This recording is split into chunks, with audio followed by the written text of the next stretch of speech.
ಈ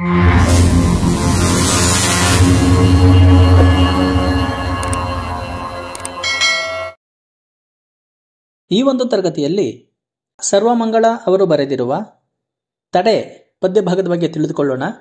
ಪದ್ಯಭಾಗಕ್ಕೆ ಹೋಗೋಕೆ ಮೊದಲು ಕವಿ ಪರಿಚಯವನ್ನ ನೋಡೋಣ. ಕನ್ನಡದ ಪ್ರಮುಖ ಲೇಖಕಿ, ಕನ್ನಡ ಪ್ರಾಧ್ಯಾಪಕಿ, ಕತೆಗಾರ್ತಿ, ಬರಹಗಾರ್ತಿ, ಮಹಿಳಾ ಹೋರಾಟಗಾರ್ತಿ ಆಗಿರುವಂತಹ ಸರ್ವಮಂಗಳ ಅವರು ಏಪ್ರಿಲ್ 6, 1948ರಲ್ಲಿ ಜನಿಸಿದರು. ಇವರ ಸ್ಥಳ ಶಿವಮೊಗ್ಗ. ಇವರ ಕೃತಿಗಳು ಅಮ್ಮನಗುಡ್ಡ, ಜ್ಞಾನಶ್ರೀ, ಚದುರಂಗ ವಾಚಿಕೆ, 2 ದಶಕಗಳ ಕಾವ್ಯ. ಇವರ ಅಮ್ಮನಗುಡ್ಡ ಕವನ ಸಂಕಲನ 6 ಭಾಷೆಗಳಿಗೆ ಅನುವಾದಗೊಂಡಿದೆ. ನವ್ಯ, ಬಂಡಾಯ, ಸ್ತ್ರೀವಾದಿ ಮನೋಧರ್ಮದ ಹಲವು ಕೃತಿಗಳನ್ನು ರಚನೆ ಮಾಡಿದ್ದಾರೆ. ಪ್ರಶಸ್ತಿಗಳು: ಇವರಿಗೆ ರಾಜ್ಯ ಸಾಹಿತ್ಯ ಅಕಾಡೆಮಿ ಪ್ರಶಸ್ತಿ, ದಿನಕರ ದೇಸಾಯಿ ಪ್ರಶಸ್ತಿ ಮುಂತಾದಂತಹ ಗೌರವ ಪ್ರಶಸ್ತಿಗಳು ಲಭಿಸಿವೆ. ತಡೆ ಪದ್ಯದಲ್ಲಿ ಹೊಸ ಹಾದಿಯನ್ನು ಹಿಡಿಯಲು ಇಚ್ಛಿಸುವ ಆಧುನಿಕ ಹೆಣ್ಣಿನ ಮನಸ್ಥಿತಿಯನ್ನು ಅಭಿವ್ಯಕ್ತಪಡಿಸಲಾಗಿದೆ. ಅಂದರೆ ಪರಂಪರೆಯಿಂದ ಬಂದ ಬಂಧನದ ಬದುಕಿಗೆ ಬೆನ್ನು ತಿರುಗಿಸಿ ಹೊಸ ಯುಗದ ಆಧುನಿಕ ಜೀವನ ಪದ್ಧತಿಗೆ ಆಹ್ವಾನ ನೀಡುವ ಹೆಣ್ಣಿನ ದೃಢ ಸಂಕಲ್ಪ ಈ ಪದ್ಯದಲ್ಲಿ ಅನಾವರಣಗೊಂಡಿದೆ. ಪದ್ಯವನ್ನು ಒಂದು ಬಾರಿ ಓದುತ್ತೇನೆ. ತದನಂತರ ಪದ್ಯದ ಸಂಪೂರ್ಣ ಸಾರಾಂಶವನ್ನ ತಿಳಿದುಕೊಳ್ಳೋಣ. ಪದ್ಯ ತಡೆ. ಚ ಸರ್ವಮಂಗಳ. ಅಮ್ಮ, ಸಾಕು ಮಾಡೆ ನಿನ್ನ ಪುರಾಣ. ಆಲದ ಮರದ ನೆರಳಲ್ಲಿ ಬೆಳೆದು ಮಾಸಿದ ಗೋಡೆಗಳ ನಡುವೆ ಬಚ್ಚಿಡಬೇಕೇನಮ್ಮ ನನ್ನೆದೆಯ ಗೂಡ. ಅರ್ಧಂಬರ್ಧ ಸರಳು ಕಿತ್ತ ಕಿಟಕಿ, ಅದನ್ನೇ ಹಿಡಿದು ಮುರಿದ ಬಾಗಿಲತ್ತ ಹಾಯಿಸಬೇಕೇನಮ್ಮ ನನ್ನ ಕಣ್ಣ.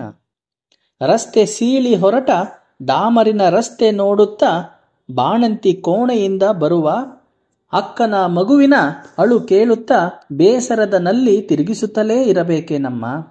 ಏನೇ ಹೇಳು, ತೊಡೆ ಸಂದಿಯಲ್ಲಿ ಬದುಕ ಹುದುಗಿಸಿ ಬದುಕಲಾರೆ. ನೀನು ಅಜ್ಜಿ ಸುತ್ತಿದ ವರ್ತುಲದಲ್ಲೇ ಸುತ್ತಲಾರೆ. ಕುತ್ತಿಗೆಗೊಂದು ಬಿಗಿದು ಹಿಡಿಯಬೇಡ ಅಮ್ಮ. ನೋಡು, ನಾನೀಗಲೇ ಹೊರಟೆ, ರೈಲಿನ ಸೀಳುದನಿ ಬರುವತ್ತ.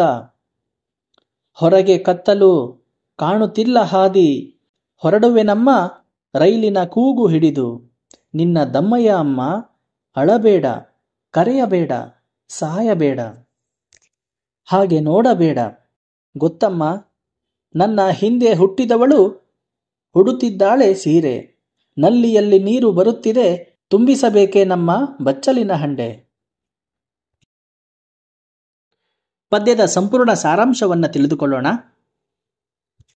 ಈಗಿನ ಕಾಲದ ನಮ್ಮ ಹೆಣ್ಣು ಮಕ್ಕಳು ಆಧುನಿಕತೆಯತ್ತ ಸಾಗುತ್ತಾ ತಮ್ಮ ಹಿಂದಿನ ಕಾಲದ ಕಟ್ಟುಪಾಡು, ಅನವಶ್ಯಕ ಸಂಪ್ರದಾಯಕ್ಕೆ ಒಗ್ಗದೆ ತನ್ನನ್ನು ತಾನು ಹಾಳು ಕಂತೆ ಪುರಾಣದ ಆಲದ ಮರಕ್ಕೆ ಸೀಮಿತಗೊಳಿಸಿಕೊಳ್ಳಲು ಇಷ್ಟಪಡದೆ ತನ್ನ ತಾಯಿಗೆ ಹೇಳುತ್ತಿದ್ದಾಳೆ, ಅಮ್ಮ, ಸಾಕು ಮಾಡು ನಿನ್ನ ಪುರಾಣ. ಯಾವಾಗಲೂ ನಿನ್ನ ಸಂಪ್ರದಾಯಗಳಲ್ಲಿ ನನ್ನನ್ನು ಸದಾ ಬಂಧಿಸಲು ಪ್ರಯತ್ನಿಸಬೇಡ. ನನ್ನ ಬದುಕು ಅದೇ ಆಲದ ಮರದ ನೆರಳಿನಲ್ಲಿ ಬಾಡಿ ಹೋಗಬೇಕೇನಮ್ಮ. ಹಳೆಯ ಗೋಡೆಗಳ ನಡುವೆ ನಾನು ಬದುಕಬೇಕೇನಮ್ಮ.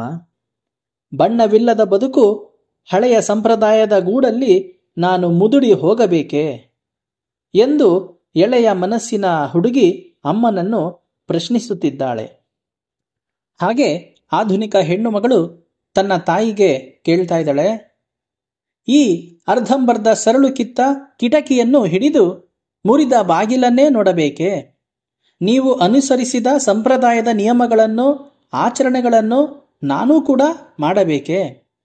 ರಸ್ತೆ ಸೀಳಿ ಹೊರಟ ಡಾಂಬರಿನ ರಸ್ತೆಯನ್ನು ನಾನು ನೋಡುತ್ತಲೇ ಇರಬೇಕೆ? ಬಾಣಂತಿ ಕೋಣೆಯಲ್ಲಿ ನನ್ನನ್ನು ನಾನು ಬಂಧಿಸಿಕೊಳ್ಳಬೇಕೆ?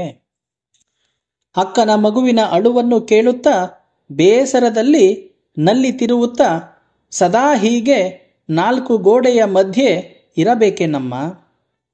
ನನ್ನ ಕನಸುಗಳನ್ನೆಲ್ಲ ಅದುಮಿಟ್ಟುಕೊಳ್ಳಬೇಕೇನಮ್ಮ? ಎಂದು ಪ್ರಶ್ನಿಸುತ್ತಾ, ನಾನು ಎಲ್ಲವನ್ನ ಸಹಿಸಿಕೊಂಡು ಬದುಕಲಾರೆ. ನೀನು ಮತ್ತು ಅಜ್ಜಿ ಹಾಕಿದ ಸಂಪ್ರದಾಯಗಳ ನಿಯಮಗಳಲ್ಲಿ ಬದುಕನ್ನ ಸಾಗಿಸಲಾರೆ. ದಯಮಾಡಿ ಈ ಸಂಪ್ರದಾಯ ಎನ್ನುವ ಕುಣಿಕೆಯಲ್ಲಿ ನನ್ನನ್ನು ಕಟ್ಟಿ ಹಾಕಬೇಡ. ಹಾಗೇನಾದರೂ ಮಾಡಿದರೆ ನಾನು ಈಗಲೇ ಮನೆ ಬಿಟ್ಟು ಹೋಗುತ್ತೇನೆ. ರೈಲಿನ ಸೀಳುದನಿಯ ಹಿಂದೆ ಓಡಿಬಿಡುವೆನು. ಹೊರಗೆ ಕತ್ತಲು, ಹಾದಿಯೇ ಕಾಣುವುದಿಲ್ಲ. ಹೊರಡುತ್ತೀನಿ ಅಮ್ಮ. ರೈಲಿನ ಕೂಗು ಹಿಡಿದು, ಅಮ್ಮ ನಿನ್ನ ದಮ್ಮಯ್ಯ, ನಾನು ಹೋದ ಮೇಲೆ ಅಳಬೇಡ, ನನ್ನನ್ನು ಕರೆಯಬೇಡ, ನನಗಾಗಿ ಸಾಯಬೇಡ, ಹಾಗೆ ನೋಡಬೇಡ ಅಮ್ಮ. ಗೊತ್ತಮ್ಮ, ನನ್ನ ಹಿಂದೆ ಹುಟ್ಟಿದ ನನ್ನ ಅಕ್ಕ ಕೂಡ ಸಂಪ್ರದಾಯಗಳನ್ನು ಪಾಲಿಸುತ್ತಾ 4 ಗೋಡೆಗಳ ಮಧ್ಯೆ ತನ್ನ ಜೀವನವನ್ನ ಸವೆಸುತ್ತಿದ್ದಾಳೆ. ನನ್ನ ಅಕ್ಕನಂತೆ ನಾನೂ ಕೂಡ ಹೀಗೆ ಬಂಧಿಯಾಗಿರಬೇಕೆ? ಅವಳಂತೆಯೇ ನಾನು ಬದುಕಬೇಕೆ? ನಲ್ಲಿಯಲ್ಲಿ ನೀರು ಹಿಡಿದು ಹಂಡೆ ತುಂಬಿಸಬೇಕೆ? ಆಕೆ ಜೀವನ ನಡೆಸಿದಂತೆ ನಾನೂ ಕೂಡ ನಡೆಸಬೇಕೆ ಎಂದು ತಾಯಿಗೆ ಹೆಣ್ಣು ಮಗಳು ಕೇಳುತ್ತಿದ್ದಾಳೆ.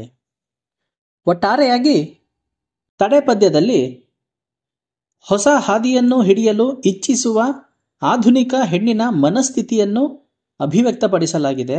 ಅಂದರೆ ಪರಂಪರೆಯಿಂದ ಬಂದ ಬಂಧನದ ಬದುಕಿಗೆ ಬೆನ್ನು ತಿರುಗಿಸಿ ಹೊಸ ಯುಗದ ಆಧುನಿಕ ಜೀವನ ಪದ್ಧತಿಗೆ ಆಹ್ವಾನ ನೀಡುವ ಹೆಣ್ಣಿನ ದೃಢ ಸಂಕಲ್ಪ ಈ ಪದ್ಯದಲ್ಲಿ ಅನಾವರಣಗೊಂಡಿದೆ.